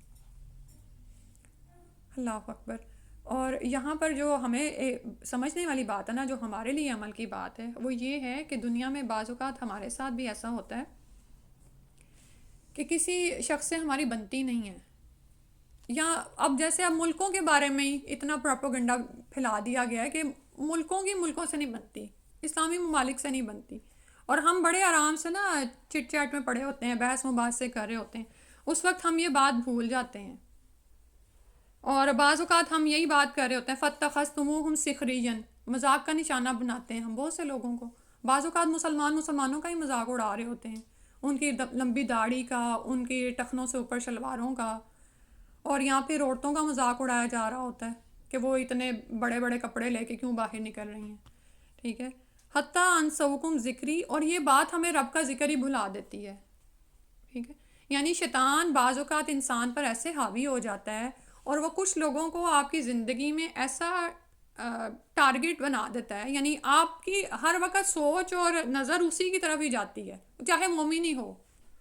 ٹھیک ہے، یہ گھر میں بھی ہو سکتا ہے، ساس بہو کے مابین ہو سکتا ہے، دیورانی جٹھانی کے مابین ہو سکتا ہے، یا آپ کی ورک پلیس پہ ہو سکتا ہے۔ آپ کو کوئی شخص اتنا برا لگتا ہے کہ آپ اس کا نیک عمل بھی آپ کی نگاہوں میں چبھتا ہی ہے، اور آپ ہر وقت اس کو ڈیگریڈ کرنے کے چکروں میں ہی رہتے ہیں، ٹھیک ہے. اور اوور آل آپ یہ دیکھیں کہ آج کل ہو یہی رہا ہے. کہیں آپ سنتے ہیں کہ نان مسلمس مسلمانوں پہ اٹیک کر رہے ہیں تو آپ دیکھنا شروع ہو جاتے ہیں اچھا فلاں کیا کر رہا ہے ان کے لیے، فلاں کیا کر رہا ہے. اور یہ بات ہمیں اللہ کا ذکر ہی بھلا دیتی ہے. ہم اللہ سے دعائیں ہی نہیں کرتے، اللہ سے جڑتے ہی نہیں ہیں. جیسے ابھی گھروں کے ہی جھگڑوں کی بات ہو رہی تھی کہ بعض اوقات کچھ لوگ ہمارے اتنے ٹارگٹ پہ ہوتے ہیں کہ ہم ہر وقت انہیں کو سوچتے ہیں. کوئی نصیحت کی بات سنیں، کوئی برائی سنیں تو ہمیں لگتا ہے کہ ہاں اس میں یہ پائی جاتی ہے، ہم ہر چیز کو اس پہ ہی فکس کر رہے ہوتے ہیں، ٹھیک ہے. اور یہ بات ہمیں اتنی ہم پر حاوی ہو جاتی ہے کہ ہم فرض پڑھنے بھی کھڑے ہوتے ہیں نا تو بھی ہمارا خیال ادھر ہی ہوتا ہے. یہ ہم میں سے ہوتا ہے، ہر ایک کے ساتھ ہوتا ہے، ٹھیک ہے. تو اس وقت مجھے نا پتہ نہیں یہ آیات اس وقت یاد آ رہی تھی کہ بات تو یہاں پر ظالمین اور کافروں کی ہو رہی ہے، ٹھیک ہے، کہ وہ مسلمانوں کے ساتھ جو کرتے تھے. لیکن آج ایک مسلمان کا دوسرے مسلمان کے ساتھ بھی یہی معاملہ ہے. فَاتَّخَذْتُمُوهُمْ سِخْرِيًّا حَتَّىٰ أَنسَوْكُمْ ذِكْرِي. یعنی اتنا زیادہ آپ اس معاملے میں پڑ جاتے ہو کہ آپ اللہ کو ہی بھول جاتے ہو. ایون آپ مسلح پہ کھڑے ہو اور آپ کو اسی کا خیال آ رہا ہے کہ اس نے مجھے یہ بات کر دی، اب وہ یہ کرتا ہے، یا اس کا کوئی نیک عمل ہی وہ بھی آپ کی نظروں میں چبھ رہا ہوتا ہے کہ نہیں یہ بناوٹ اور دکھاوا ہی کر رہی ہے، کوئی نہیں ہے ایسی ہے، نعوذ باللہ. تو ہم اللہ کو ہی بھول جاتے ہیں، اس کے ذکر کو، اس کی یاد سے ہی غافل ہو جاتے ہیں، اس سے دعائیں کرنا ہی چھوڑ دیتے ہیں. اور یہ کیا ہے دراصل؟ یہ دنیا میں ہی ہمارا امتحان ہے. اللہ تعالیٰ ہمیں اس میں نہ ڈالے. وَكُنْتُم مِّنْهُمْ تَضْحَكُونَ، اور تم ان سے ہنستے تھے، ٹھیک ہے. تو بعض اوقات ہم لوگوں کے نیک عمل کا مذاق اڑا رہے ہوتے ہیں کہ دیکھو ویسے تو یہ کچھ کرتی ہے اور آج یہ کر رہی ہے. یعنی ہم کیا لوگوں کے ٹھیکے دار ہیں؟ ہم ان پہ نگران بنا کر بھیجے گئے ہیں. لیکن ہم کر جاتے ہیں نعوذ باللہ اس طرح سے. اللہ سبحانہ تعالیٰ ہم پر رحم فرمائے. اللہ تعالیٰ فرمائیں گے انی جزیتہم الیوم بما صبروا، بے شک میں ان کو بدلہ دوں گا آج کے دن بے وجہ اس کے جو انہوں نے صبر کیا. تو اصل میں کرنا کیا ہے؟ صبر کرنا ہے. اور اللہ سبحانہ تعالیٰ آپ یہ دیکھیں کہ دنیا میں نا بڑا مشکل لگتا ہے. جیسے یہ ساری جو باتیں ابھی ہوئی ہیں، بعض اوقات جو کامیابی کا جو ایک معیار لوگوں کی نظروں میں بنا ہوتا ہے نا، ہمیں وہ چھوڑنا پڑتا ہے، اس سے نیچے رہنا پڑتا ہے. اور ہمیں پتہ ہے کہ وہ اگر ہم یہ چھوڑ دیں گے تو پھر دنیا میں اس طرح سے ہمیں آسائشیں نہیں مل رہی ہوتی. بعض اوقات لوگوں کی باتیں سننی پڑتی ہیں، بہت کچھ سننا پڑتا ہے، اور ان سب کے لیے ہمیں صبر کرنا پڑتا ہے. بہت سی اچھی چیزیں ہم سے روک دی جاتی ہیں، ٹھیک ہے. بعض اوقات کیا ہوتا ہے کہ لوگوں کے رویے، اب جیسے یہاں پر بلی کرنے کی بیسیکلی بات ہو رہی ہے نا، اوپر والی آیت میں جو بتایا ہے، آپ نے کبھی نوٹ کیا ہوگا کہ صرف آپ کے حجاب کی وجہ سے کوئی آپ کو ڈیل ہی نہیں کرتا. ایسا ہوا ہے کبھی؟ آپ کسی شاپ میں گئے ہیں اور وہ شاپ بعض اوقات کوئی سیلز گرلز ایسی ہوتی ہیں، اور یعنی آپ میں سب نے تجربہ کیا ہوگا اس بات کا نا. تو بلکہ میری بچی مجھے جب کہتی تھی نا یہ بات، تو میں اس کو کہتی تھی کہ بیٹا اس کو یہ نہیں، کیوں آپ اس کو حاوی کر لیتے؟ تو میں پھر اس کو اسی طرح کرتی، نہیں وہ کوئی اور اس کا موڈ ہوگا تو ایسے اس نے کر دیا. لیکن یہ ہوتا ہے کہ آپ کسی جگہ پر جاتے ہو اور وہ سب کو ڈیل کری اچھے طریقے سے، آپ کو دیکھ کے نہ اس نے گریٹ کیا آپ کو، نہ اس نے اور کچھ کیا، بس آپ کا کام کر کے سائڈ پہ کر دیا. ایئرپورٹ پہ ہوتا ہے آپ کے ساتھ، ٹھیک ہے. اپنے ہی کرتے ہیں. پھر سم ٹائمز یہ بھی ہوتا ہے اپنے ہی مسلمان لوگ، حالانکہ ان کو پتہ ہے کہ بھئی آپ حجاب میں ہیں، تو وہ آپ کو مس ٹریٹ کرتے ہیں. تو اس کو کیا ہوتا ہے؟ کوئی نہیں، اس کو پتہ نہیں ہے بھائی، اس کو آپ مارجن دیں، آپ صبر کر جائیں، ٹھیک ہے. بجائے یہ کہ وہاں پر پنگا لیں کہ بھئی تم نے مجھے ڈیل کیوں نہیں کیا. ہوتا ہے نا کچھ لوگوں کی عادت ہوتی ہے، وہیں پہ شروع ہو جاتے ہیں، تم سب کو دیکھ رہی تھی، مجھے نہیں تم نے دیکھا، مجھے کیوں نہیں دیا، ٹھیک ہے. آپ یہ دیکھیں کہ اگر آپ کسی کمرے میں ہی بیٹھے ہو نا، اور کوئی آئے اور سب کو سرو کرے اور آپ کو نہ ملے، چاہے وہ ایک چھوٹی سی کھجور ہو، چاہے کینڈی ہو نا، لیکن آپ کو نہیں دی، تو کیا ہوتا ہے؟ فیل کرتے ہیں نا آپ، ٹھیک ہے. تو یہی چیزیں ہوتی ہیں جہاں پر ہمارا صبر آزمایا جا رہا ہوتا ہے. اور ہم نے کیوں صبر کرنا ہے؟ اللہ کے لیے کرنا ہے نا. اللہ تعالیٰ ان کے لیے فرمائیں گے انی جزیتہم الیوم بما صبروا انہم هم الفائزون. اللہ تعالیٰ کہہ رہے ہیں یہی لوگ ہیں جو کامیاب رہے ہیں، یہ اصل کامیابی کو پا گئے ہیں. یہ جو صبر کا جو دورانیہ ہے نا، یہ اس دن میں سن رہی تھی، پتہ نہیں 7 کے 8 منٹس کا ہوتا ہے. یعنی کسی نے آپ کو کوئی بری بات کہی، آپ کو کوئی بری بات لگ گئی کسی کی، آپ تھوڑی دیر کے لیے صبر کر لیں، منہ کو بند کر لیں. اس سے پتہ کیا ہوگا؟ اس نے تو جو کیا ہے وہ کیا ہے نا، لیکن آپ نے اپنی اگلی زندگی سیو کر لی. مثلا اگر آپ اس کے جواب میں کوئی برا بول دیں گے نا، تو کیا ہوگا، وہ جو 8 منٹ کا صبر تھا نا وہ 8 دن پہ حاوی پڑ جائے گا. یعنی بجائے ایک طرف یہ تھا کہ آپ 8 منٹ صبر کر لیتے تو آپ اس کے بعد پرسکون ہوتے، آپ اللہ کے ہاں سچے ہوتے کہ اللہ میں نے کچھ نہیں کیا، ٹھیک ہے. تو لیکن دوسری طرف یہ ہے کہ آپ نے اس کو جواب دے دیا. اب گھر آ کے بھی ٹینشن، کیونکہ ایمان تو ہے نا اندر ہمارے، پھر گھر آ کے ٹینشن پڑ جاتی ہے، نہیں میں نے غلط کیا، یہ کیا. اور یہ بات پرولونگ ہوتے ہوتے کتنے دن سم ٹائمز لگ جاتے ہیں نا، ٹھیک ہے. تو وہ تھوڑا سا جو صبر ہے نا وہ ہم سے مطلوب ہے، اور ہمارا صبر زیادہ ہے بھی نہیں. آپ نے اپنی زندگی میں دیکھا ہوگا کہ بعض اوقات آپ کو لگتا ہے کہ جیسے میرے پہ یہ ایسی آزمائش آئی ہے جیسے کسی نبی پہ آئی تھی، حالانکہ آتی نہیں ہے. آپ ساتھ ہی آپ کی وہ آزمائش ختم ہو جاتی ہے، آپ عطا کر دیے جاتے ہیں، ٹھیک ہے. کوئی چیز آپ کو ملنے والی تھی، آپ سے روک لی گئی، تو آپ تھوڑے سے ہوتے ہیں کہ یہ تو بہت بڑا معاملہ ہو گیا، میں اس پہ کیسے صبر کروں گی. لیکن آپ دیکھتے ہیں کہ وہ آپ کو مل جاتی ہے، سبحان اللہ. تو یعنی کہ ہمیں تو وہ آزمائشیں ہیں بھی نہیں جس طرح کی انبیاء پر آئی تھیں. چھوٹی چھوٹی آزمائشیں ہیں لیکن ہم اس پہ بھی نہیں صبر کر پاتے. تو ہم نے انشاءاللہ یہ ٹریننگ اپنی خود ہی کرنی ہے، گھر میں چھوٹے چھوٹے معاملات پہ صبر کرنا ہے. ہم بچوں کے ساتھ بھی نہیں صبر کرتے، وہ بیچارے کوئی بات کر رہے ہوتے ہیں، ہم صبر سے ان کی بات نہیں سنتے ہیں، ٹھیک ہے. ہم اپنے کاموں میں ہیں، وہ اگر بیچ میں کوئی کام کہہ رہے ہیں، یہ سارا صبر ہمارا اس وقت ہی چیک ہو رہا ہوتا ہے. یا اسی طرح خاوند کے ساتھ معاملہ کرتے ہوئے، اب جیسے خاوند باہر سے آیا، آپ مسلسل اس کے کام کر رہے ہیں، آخر میں کوئی اس نے کام ایسا کہہ دیا کہ جب تک آپ کی بس ہو گئی ہے، بس وہی تو صبر تھا. روزہ کھلنے ہی والا تھا تو آپ نے اس سے پہلے ہی کھول دیا، ٹھیک ہے. اس کو اس طرح سے دیکھا کریں کہ جب روزہ کھلنے والا ہوتا ہے نا تب انرجی ساری ڈاؤن چلی جاتی ہے، لیکن ہم کس انتظار میں ہوتے ہیں، اذان ہو جائے، ٹھیک ہے. بالکل اسی طرح جو ہی صبر کا پھل ملنے والا ہوتا ہے ہم ڈاؤن ہو جاتے ہیں، اور ہم روزہ پہلے ہی کھول دیتے ہیں، افطار سے پہلے ہی، ٹھیک ہے. تو یہ جو مجھے اس دن سائنس کا یہ پتہ چلا نا کہ وہ جو 8 منٹ کا ہے، آپ بھی چیک کیجئے گا گوگل پہ، تھوڑا سا دورانیہ ہے کہ جس کو آپ نے مزید آگے لے کے جانا ہوتا ہے. تو انشاءاللہ تو لیکن اس آیت پہ پھر انسان نظر رکھے نا کہ اللہ تعالیٰ فرمائیں گے کہ آج میں نے انہیں ان کے صبر کا بدلہ دے دیا ہے، بلا شبہ وہی کامیاب رہے ہیں. پھر فرمائیں گے قَالَ كَمْ لَبِثْتُمْ فِي الْأَرْضِ عَدَدَ سِنِينَ. پھر اللہ تعالیٰ ان سے پوچھے گا بتاؤ تم کتنے سال زمین میں رہے. قالوا وہ کہیں گے لبثنا یومن او بعد یومن فاسأل العادین.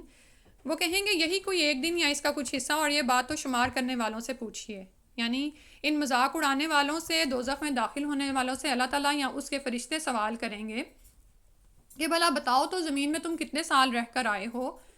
اور یعنی اوورآل اس سے مراد دنیا کی زندگی بھی ہو سکتی ہے یا قبر کی بھی زندگی.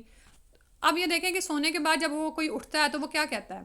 اصحاب کہف کو یاد کر لیں، انہوں نے کیا کہا تھا، کچھ ایک گھڑی یا دن کا کچھ حصہ. گھڑی کا مطلب ہوتا ہے 7 to 8 hours، یعنی اگر ہم صبح دوپہر شام کہتے ہیں نا، ہم دن کو 3 گھڑیوں میں ڈیوائیڈ اگر کر لیں ہم، تو جیسے ہم صبح سوئے تو شام کو اٹھے یا رات کو سوئے تو دن کو اٹھے، ٹھیک ہے. تو یہی صورتحال ہوگی. قبروں سے جب اٹھائے جائیں گے نا تو لوگوں کو ایسے ہی لگے گا کہ جیسے بس اب تھوڑی ہی دیر کی زندگی تھی اور وہ بس ختم ہو گئی. تو زمین میں ایک آدھا دن مقیم رہے. اور پھر کہیں گے فاسأل العادین، شمار کرنے والوں سے پوچھ لیجئے، ٹھیک ہے. اور ان سے مراد فرشتے بھی ہو سکتے ہیں، یعنی وہی تو اعمال کا ریکارڈ رکھے رہے تھے، ان کو ہی اصل پتہ ہے کیا حقیقت ہے. قَالَ إِن لَبِثْتُمْ إِلَّا قَلِيلًا. اللہ تعالیٰ فرمائے گا واقعی تم تھوڑا ہی عرصہ وہاں ٹھہرے تھے. لَوْ أَنَّكُمْ كُنْتُمْ تَعْلَمُونَ. کاش یہ بات تم اس وقت جانتے ہوتے کہ یہ زندگی زیادہ تو نہیں ہے. لیکن دنیا میں کیا ہوتا ہے کہ جیسے ابھی صبر ہی کی بات ہو رہی تھی نا، کوئی ہمارے ساتھ برا معاملہ کرتا ہے نا تو ہم چاہتے ہیں وہیں پہ ہی اس کا کام معاملہ سیٹ کر کے آئیں کہ پتہ نہیں بعد میں موقع ملنا ہے کہ نہیں. یہ ہوتا ہے نا ہمیں کہ ہاں اس نے میرے سے مس ٹریٹ کیوں کیا، میں اس کا مزہ چکھا کے جاؤں. کبھی آپ نے کسی عورت کو سنا ہے ایسی بات کرتے ہیں؟ ہم بھی کرتے ہیں کہ یہیں پر ہی اس کو. تو اللہ تعالیٰ فرما رہے ہیں کہ یہ کوئی زیادہ زندگی نہیں ہے جس میں تم بھیجے گئے ہو. آپ یہ دیکھیں کہ ہماری زندگیاں تو ہارڈلی 100 سے اوپر جاتی ہیں. یہاں پر شاید ایج کا ریشو زیادہ ہے نا، 80-90 تک لوگ ہوتے ہیں، بیک ہوم میں 60-70 تک. لیکن زندگی ایسے کیسے پلوں میں گزر رہی ہے نا. اور وہاں پر انسان کو پتہ چلے گا یہ تو تھوڑی سی مدت تھی. ایک روزہ تھا جو رکھا ہوا تھا وہ کھل جانا تھا، افطار ہو ہی جانا تھا نا. اس میں کچھ چیزوں سے ہمیں روکا گیا تھا، وہ ہم نے برداشت کرنی تھیں. اب بھی دیکھیں نا، جیسے لگتا ہے کل ہی ابھی شادی ہوئی تھی، اب اپنے بچے بھی کل کی بات ہی لگتی ہے. ہاں، تو وہاں تو ایسی اور اب جب اپنے بچے شادی ہو جاتے ہیں تو پھر وہ باتیں یاد آتی ہیں جو ہم سے برداشت نہیں ہوتی تھیں، ٹھیک ہے. شادی کی شروع کی زندگی جیسے آپ نے یاد کرائی تو اب بچوں کو جب ہم سمجھا رہے ہوتے ہیں اور اپنے تجربوں سے ان کو مستفید کرنا چاہتے ہیں تو پھر لیکن ساتھ ساتھ زبان سے یہ بات بھی نکلتی ہے کہ بیٹا ہم ہم اس فیز میں نہیں ہیں جس میں اب تم ہو، لیکن ہم آپ کو صرف صبر کرنے کا کہہ سکتے ہیں، ہے نا. تو لیکن پھر ساتھ میں یہ خیال بھی آتا ہے کہ جو جس حالت سے گزر رہا ہوتا ہے نا وہ اس میں آزمایا جا رہا ہے. اب اور وہی بات ہے کہ ابھی جیسے پیچھے بات گزری نا کہ برزخی زندگی میں وہ کہیں گے کہ ہمیں واپس لوٹایا جائے. تو سم ٹائمز انسان کو یہ خیال آتا ہے کہ میں اس یعنی زندگی میں یہ خیال آتا ہے کہ اگر میں جوانی کے اس پیریڈ میں دوبارہ چلی جاؤں تو میں وہ نہ کروں. نہیں، ہم وہی کریں کیونکہ ہم اسی سینیریو میں ہوں گے تو ہم وہی کریں گے. یہ بات بھی میں نے زندگی میں سیکھی اور میں نے پھر اس کو یعنی کیونکہ اس سے پھر کیا ہوتا ہے یہ شیطان دنیا میں ہم سے کراتا ہے، پھر انسان ریگریٹ کرتا ہے کہ میں اگر آج اس فیز میں ہوتی تو میں ایسے نہ کرتی، میری زندگی آل ٹوگیدر چینج ہوتی، میرے تعلقات لوگوں سے خراب نہ ہوتے، سو اینڈ سو آن. ٹھیک ہے، لیکن پھر انسان خود کو اس پوائنٹ پہ لائے کہ یہ ریگریٹ کا کوئی فائدہ نہیں. اگر اللہ نہ کرے اگر آپ اپنی خواہش کے مطابق اس فیز میں لوٹائے بھی جائیں تو آپ وہی کریں گے. آپ اپنے جو آپ کی دی بیسٹ ہوگی نا اس ٹائم پہ آپ وہی کر رہے ہوں گے. اب آپ ایسا سوچ رہے ہیں کیونکہ آپ اس پیریڈ کو گزر آئے ہیں. ٹھیک ہے، تو پھر اس ریگریٹ کا علاج کیا ہے؟ تو بس استغفار، سمپل. اللہ تعالیٰ نے تو ہمیں بتا دی ہے. ٹھیک ہے، تو ایسی انسان کو نا خود کو کرنی بھی نہیں چاہیے کہ میں اگر اس سے دوبارہ گزارا جاؤں تو میں یہ کر دوں. ہم کمزور پیدا کیے گئے ہیں نا. اور اسی ریگریٹ کا یعنی بات تھوڑی لمبی ہو جائے گی، اسی ریگریٹ کا علاج یہ بھی ہے کہ ہم نا آگے دیکھا کریں، پچھلی زندگی میں نہ رہے انسان کہ جو ہو گیا. اور جو کام ایک میڈیا کی وجہ سے نا مسئلہ پتہ کیا ہوا ہے، یا تو ہم ماضی میں جی رہے ہوتے ہیں خاص طور پر عورتیں، یا پھر مستقبل میں جینا شروع ہو جاتے ہیں. سمجھ آ رہی ہے؟ یا تو ہمیں پچھلے ریگریٹس تنگ کرتے رہتے ہیں، ان سے پیچھا چھڑائیں. ان سے پیچھا چھڑانے کا طریقہ کیا ہے کہ جو میں نے اس وقت کیا میں اس وقت یہی کر سکتی تھی. جو اچھا کیا اللہ قبول کر لے، جو اس میں مجھ سے غلطیاں ہو گئیں تو بحیثیت انسان غلطی مجھ سے ہونی تھی، اللہ تعالیٰ اس کو مجھے معاف کر دے.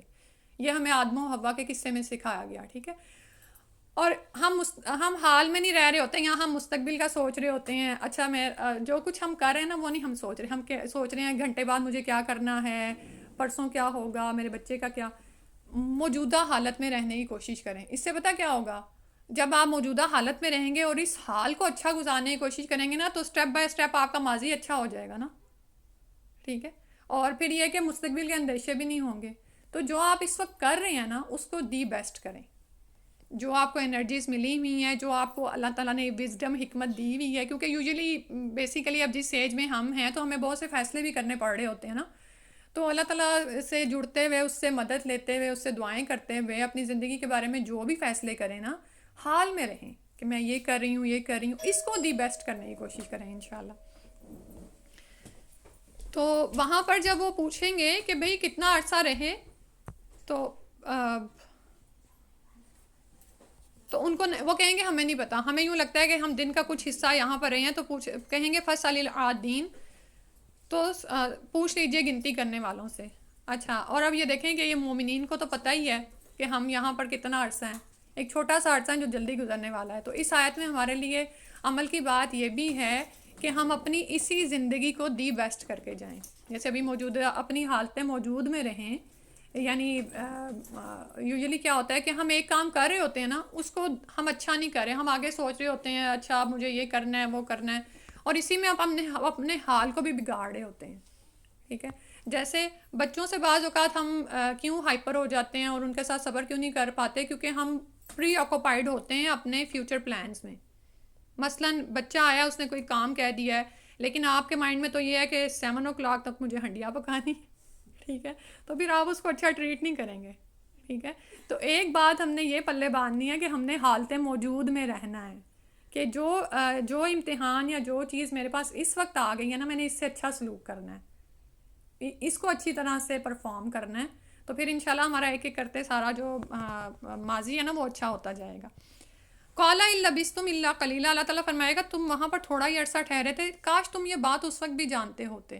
اور یہ مومن تو جانتے ہیں نا کہ ہمیں اس دنیا میں زیادہ دیر کے لیے نہیں بھیجا گیا. تو انشاءاللہ وہ جو روزہ رکھا ہوا ہے نا ہم نے وہ اس کے کھلنے کا انتظار کرنا ہے، اس کو افطار سے پہلے نہیں کھولنا. پھر فرمایا افا حسبتم انما خلقناکم عبثا، کیا بھلا تم نے سمجھا تھا کہ ہم نے تم کو بیکار ہی پیدا کر دی ہے. اب یہ آیات جو آخری والی ہیں نا، یہ کسی بیمار پہ پڑھی جائیں تو وہ اس کو شفا دے دیں. اللہ تعالیٰ فرمائیں گے کہ کیا ہم نے تمہیں یعنی بیکار پیدا کیا تھا دنیا میں، بغیر کسی مقصد کے تم بھیجے گئے تھے، تم نے کبھی سوچا ہی نہیں، اس سارے نظام کو دیکھا ہی نہیں. وَأَنَّكُمْ إِلَيْنَا لَا تُرْجَعُونَ، اور بے شک یہ کہ تم ہماری طرف نہیں لوٹائے جاؤ گے. یعنی کافروں کو یہ لگتا تھا کہ دنیا کے ہی مزے بس آخری مزے ہیں، یہی لوٹنے ہیں، اس کے بعد کوئی انجام نہیں ہے. اور انہوں نے پھر ذرا غور و فکر بھی نہیں کیا کہ اگر وہ کائنات کے نظام عدل میں ہی ذرا غور کرتے تو انہیں معلوم ہو جاتا کہ اللہ تعالیٰ نے انسان کو کھیل تماشے کے طور پر پیدا نہیں کیا کہ بیکار اس دنیا میں بھیجا گیا اور اسی طرح اس کو بیکار ہی اٹھا لیا جائے. اللہ تعالیٰ نے تو انسان کو عمل کے لیے پیدا کیا اور اس عمل کی اس کو جزا اور سزا ملنی ہے، اور دنیا کی زندگی بہت قلیل ہے، اس کو مر کر اللہ تعالیٰ کی طرف لوٹنا ہی تھا. فتعال اللہ الملک الحق، بس اللہ تعالیٰ بہت بلند شان والا ہے، وہی حقیقی بادشاہ ہے. الملک الحق، وہی حقیقی بادشاہ ہے. لا الہ الا ہو، اس کے علاوہ کوئی معبود نہیں. رب العرش الکریم، وہی عرش عظیم کا مالک ہے. یعنی اللہ سبحانہ تعالیٰ کی ذات اس سے بہت بلند شان والی ہے کہ وہ انسان کو بیکار بے فائدہ پیدا کرے.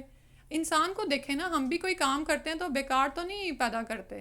یہ تو رام کی لیلا کا تصور ہے، نعوذ باللہ، کہ رام نے اپنی لیلا کو پتہ نہیں کیا ایک فن دینے کے لیے اس کو، یعنی ہندوؤں کا جو تصور ہے، اور وہی نعوذ باللہ مسلمانوں میں ہے کہ وہ اپنے آخرت کی زندگی پر ایمان نہیں لاتے، کہ اس نے اس دنیا کو بنا دیا اور یہ اسی طرح چلتی رہے گی. نہیں، یہ سارا نظام کائنات ختم ہو جائے گا. ہم میں سے بھی کوئی شخص جو ہے وہ کوئی بھی کام بے مقصد تو نہیں کرتا. آپ کھانا پکاتے ہیں ایسے ہی ڈسٹ بن میں پھینکنے کے لیے؟ نہیں، کھلانے کے لیے کوئی مقصد ہوتا ہے. ہر کام کے پیچھے ہمارا کوئی نہ کوئی مقصد ہوتا ہے. تو اللہ تعالیٰ تو بادشاہ حقیقی ہے، اس کی شان اس بات سے بلند ہے کہ وہ کسی چیز کو، کسی چھوٹی سی مکھی یا مچھر کو بھی اللہ تعالیٰ نے بے مقصد بیکار نہیں پیدا کیا. ساری کائنات، اور یہ سوچنے کا غور و فکر کا مقام ہے کہ ساری کائنات ہے انسان تیرے لیے کام کر رہی ہے. مکھی کو، صرف شہد کی مکھی کو دیکھ لیں، اتنا اس کا یعنی وہ نظام ہے کمپلیکس قسم کا، اور وہ شہد خود تو نہیں کھاتی ہے، انسانوں کے لیے بناتی ہے. تو کیا اے انسان، تجھے سمجھ نہیں ہے کہ تجھے کس مقصد کے لیے پیدا کیا گیا ہے؟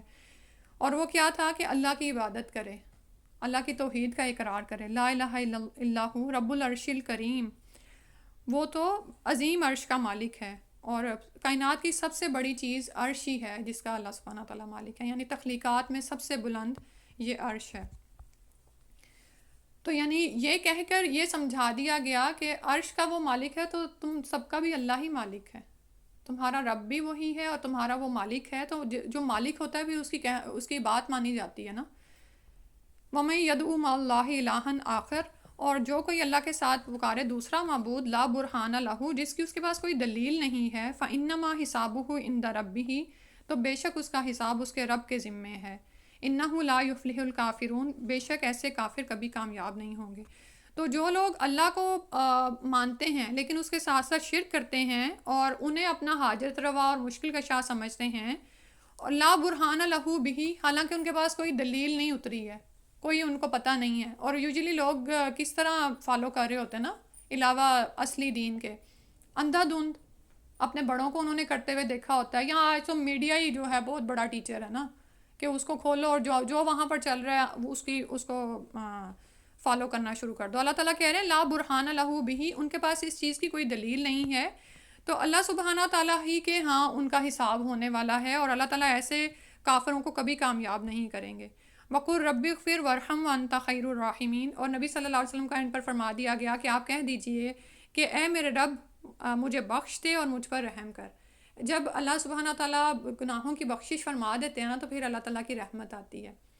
ٹھیک ہے. اور یہاں سے ہی میں ایک مسئلہ جو عموماً ہمارا ہوتا ہے کہ ہم کسی کی ہدایت کے لیے دعا کر رہے ہوتے ہیں، اور بعض اوقات کیا ہوتا ہے کہ ہم جانتے ہیں کہ جب تک وہ خود ہدایت نہیں چاہے گا اللہ تعالیٰ اس کو ہدایت نہیں دیں گے. لیکن اس دن میں سن رہی تھی کہ آپ اس کی مغفرت کے لیے دعا کرنا شروع کر دیں. آپ کا کوئی پیارا ہے، کوئی بھائی ہے، بہن ہے، کوئی بچہ، کوئی اولاد، کوئی، تو آپ اللہ سے دعا کریں کہ یا اللہ اس کے گناہ بخش دیں. تو اگر آپ کی دعا سے اس کے گناہ بخشے گے نا تو ورحم، اللہ تعالیٰ کی رحمت آ جائے گی اس پر. وَأَنْتَ خَيْرُ الرَّاحِمِينَ، اور تو سب رحم کرنے والوں سے بڑھ کر رحم کرنے والا ہے. اور جب رحمت آ جائے گی اللہ کی تو اللہ تعالیٰ ہدایت کے دروازے بھی کھول دیتے ہیں نا. ٹھیک ہے. تو اب یہ دیکھیں کہ وہ جو دعا اوپر کہی نا کہ کافر اس دعا کا مذاق اڑاتے تھے، تو وہی دعا نبی صلی اللہ علیہ وسلم کو نیچے پڑھنے کو کہا جا رہا ہے. انہی آیات کی تلاوت بس سن لیتے ہیں. آپ کا ٹائم تھوڑا سا اوپر لے لیے کیونکہ شروع لیٹ کیا تھا.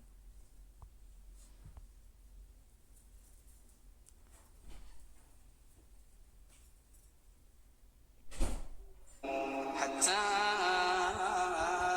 إذا جاء أحدهم الموت قال حتى إذا جاء أحدهم الموت قال رب ارجعون حتى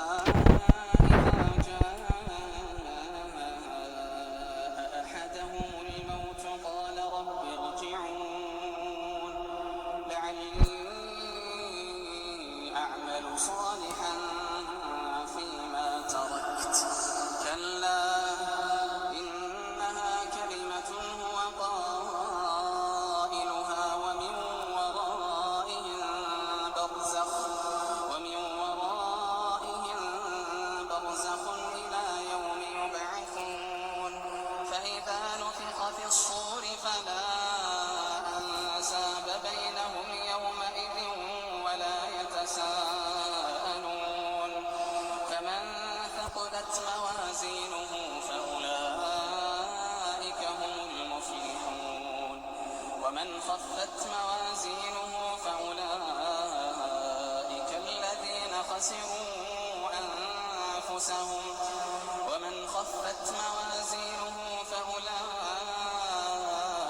الذين خسروا أنفسهم في جهنم خالدون تلفح وجوههم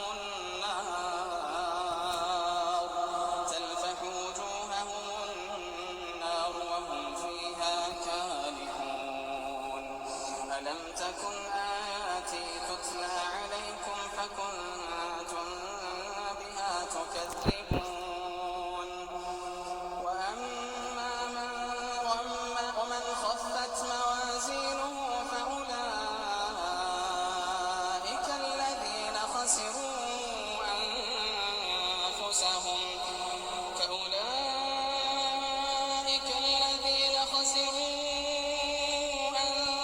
أنفسهم في جهنم خالدون تلفح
سبحانک اللہم و بحمدک نشہد ان لا الہ الا انت نستغفرک و نتوب الیک. السلام علیکم و رحمۃ اللہ.